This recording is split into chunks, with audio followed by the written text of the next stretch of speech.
Subhanallah jamaah. Iya. Berkaitan dengan sholat jamaah, ini pertanyaan yang sangat penting sekali. Tidak sedikit orang yang berpikiran yang penting sholat. Yang penting kan sholat. Allah berfirman, fawailul lil musallin. Celaka orang-orang yang sholat. Orang yang nggak sholat nggak perlu dibicarakan. Yang sholat aja belum tentu diterima. Alladzina hum an salatihim sahun, alladzina hum yura'un wa yamna'unal ma'un. Ini orang sholat tapi lalai sholatnya. Asal sholat. Waktu sudah habis, zuhur, mau asar baru sholat. Maghrib, mau isya baru sholat. Asar, mau maghrib baru sholat. Subuh seperti itu. Sholat, tapi kadangkala itu lalai dengan sholat. Nggak diterima. Kalau yang ditanyakan tadi ini, orang ini sholat, tapi hatinya tidak ada dalam sholat itu. Allahu Akbar. Ya Allah, andai kata punya tuku di sebelah sana ya, kayaknya menarik itu. Imamnya ruku, Allahu Akbar, ruku dia.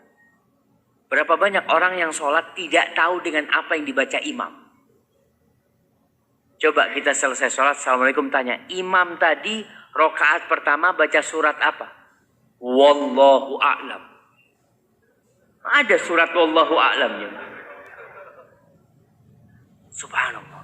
Bagaimana orang yang sholat seperti ini? Inilah godaan syaitan. Sampai ketika kita mencari akhirat, yang ada dunia. Jelas-jelas sholat ini untuk akhirat. Tapi tetap kita memikirkan dunia. Ya kalau kita melihat rukun dan syarat sholatnya itu lengkap, sholatnya sah. Dia tidak wajib ngulangin. Tapi pahalanya bisa jadi tidak ada. Nah, ada orang yang sholat dapat pahala cuma 10% dari sholatnya. Ada yang dapat 3/3%, ada yang tidak dapat apa-apa. Bagaimana cara kita supaya sholat kita tidak sia-sia? Sudah capek, sudah ambil wudhu, sudah ke masjid. Bagaimana supaya di ikhlas lillahi ta'ala dan khusyuk dalam sholat itu? Yang pertama, Rasulullah SAW menasihati kita dengan mengatakan sholli sholata muwaddi'. Sholatlah seperti orang yang mau berpisah. Orang kalau mau mati itu bagaimana sholatnya? Kalau umpamanya dokter ngomong kepada seorang pasien, Pak, Bapak ini kira-kira umurnya tinggal 3 hari. Wallahu a'lam, ini secara ilmu kedokteran. Tapi kalau ajal Bapak mungkin lama, nggak tahu saya. Apa yang dilakukan orang ini? Yang tidak pernah khusyuk, langsung dia khusyuk meneteskan air mata dalam sholat. Karena dia memikirkan, aku bakal mati gitu. Mungkin ini sholatku yang terakhir. Mungkin aku nggak akan sholat lagi. Hadirkan perasaan itu. Kemudian yang kedua, memahami bacaan sholat. Mosok kita sudah bertahun-tahun sholat nggak tahu sama artinya Subhana rabbiyal azimi wa bihamdi. Kita sudah puluhan tahun sholat tidak tahu dengan artinya Sami Allahu liman hamidah, Rabbana walakal hamd.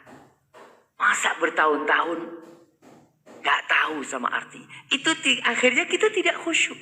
Kita dituntut paling tidak tahu dengan bacaan yang kita baca ketika sholat itu. Al-Fatihah. Kita tiap hari baca Al-Fatihah. Tidak tahu dengan artinya. Iyyaka na'budu wa iyyaka nasta'in. Akhirnya kita sulit untuk khusyuk. Hadirkan itu jamaah. Kemudian usahakan ketika sholat itu. Untuk bapak-bapak ke masjid. Soalnya kalau di rumah banyak godaan.